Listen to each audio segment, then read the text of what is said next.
तर केंद्रीय निवडणूक आयोगाने पत्रकार परिषद घेतल्यानंतर निवडणुकांची घोषणा केली आणि त्यानंतर आता पंतप्रधान नरेंद्र मोदी यांनी ट्विट केलेले विरोधक दिशाहीन झालेले आहे असं म्हणत मोदींनी विरोधकांवर ट्विट करत निशाणा साधलाय।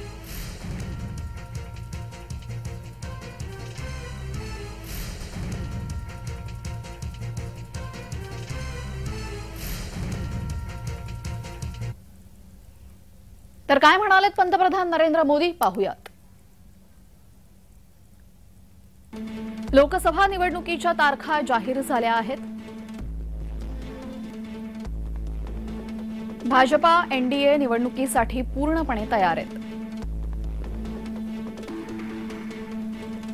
विरोधक दिशाहीन आहेत आणि विरोधकांकडे मुद्देच नाहीत।